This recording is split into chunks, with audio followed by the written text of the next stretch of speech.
Hey there, Grumpy Old Fart here. I'm doing an advanced Dungeons & Dragons monster video on the Intellect Devourer. I've been playing Advanced Dungeons & Dragons since the 1970s, and I've been running it since 1979. Whenever I run a game, I always make it known to the players in my game that psionics are active in the game, and should a character qualify for them with high stats in intelligence, wisdom, or charisma, they are certainly an option if they roll well enough. One of the reasons for that is the sheer number of psionic-specific monsters that become available to me as the Dungeon Master when psionic characters are present in the group. That's where this particular beastie comes into play. Now, many times, players, when they find out about psionics, they'll say, oh yeah, I want to try for that, I want to try for that. You know, anything to make your character more powerful. And that's cool. I got no problem with that. The problem is, psionics are nice, but they can also be a burden. Okay? The Intellect Devourer is on pages 54 and 55 of the Advanced Dungeons & Dragons Monster Manual. I suggest you read through the description of the monster very, very carefully before you use them in your game. These monsters can seriously undermine the trust factor between players in your game.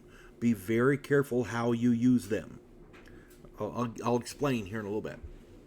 Intellect Devourers are psionic predators. They primarily target psionic characters, but are quite capable of dispatching mid-level characters without psionics as well. The modus operandi of the monster is to locate and stalk a psionically endowed character, isolate him or her, and attack with both psionic and physical means. This creature should be a reasonable match for any mid-level player characters, 8th level or lower. If there is a mated pair, they should be able to handle a 10th or 11th level player character fairly well. Note the monster's abilities and defenses. These things hide in shadows as a 10th level thief. Most spells have no effect on them at all. Only magical weapons of +3 or greater do any damage to them at all, and only then the damage is minimal. And even then the damage is only minimal. There's a very select number of spells and specific spells that will affect them, so read up on that. And these are psionically powerful creatures, and they are very intelligent. Play them as tactical or strategic masters. They know how to hunt. They know how to isolate prey. They know how to stalk. They can set ambushes. They're very, very intelligent. The most dangerous aspect of these monsters is their ability to assume the bodies of the beings that they stalk.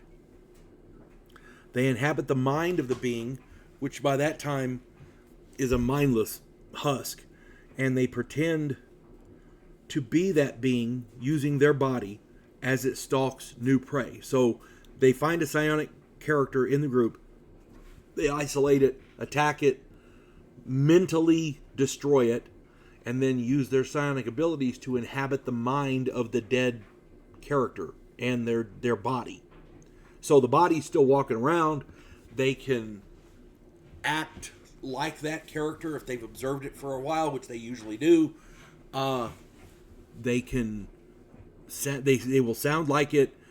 If somebody tries to detect magic on it, it won't read as magic because this is all psionic.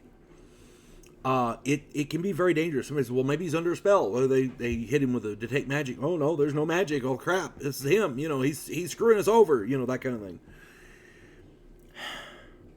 Such a beast can seriously stress the trust factor in any group of player characters. So be very careful how you use them.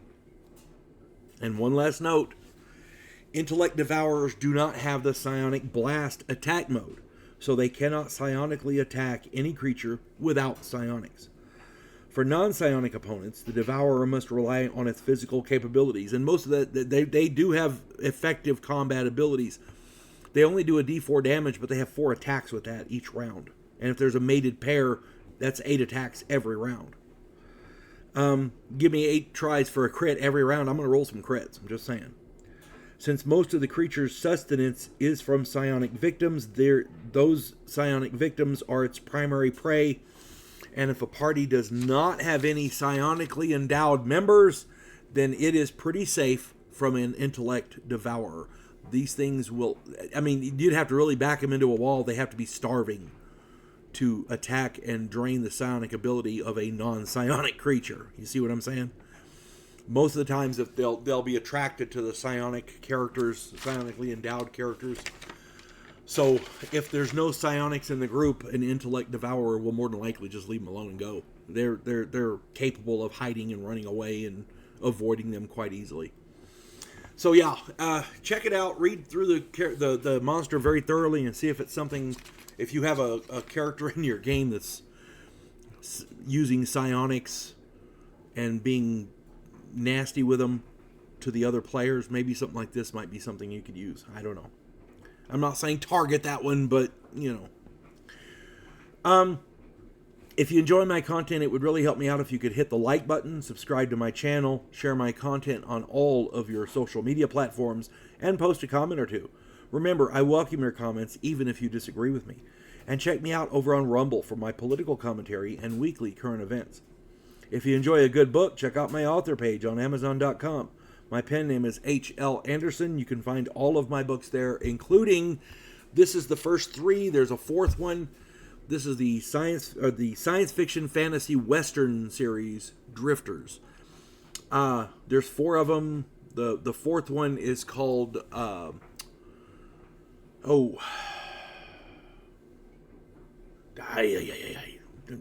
mind just went blank. It's called Dynasty of the Heretic. That's what it is. I'll get it out there in a minute, folks. I wrote it. I should know the damn title.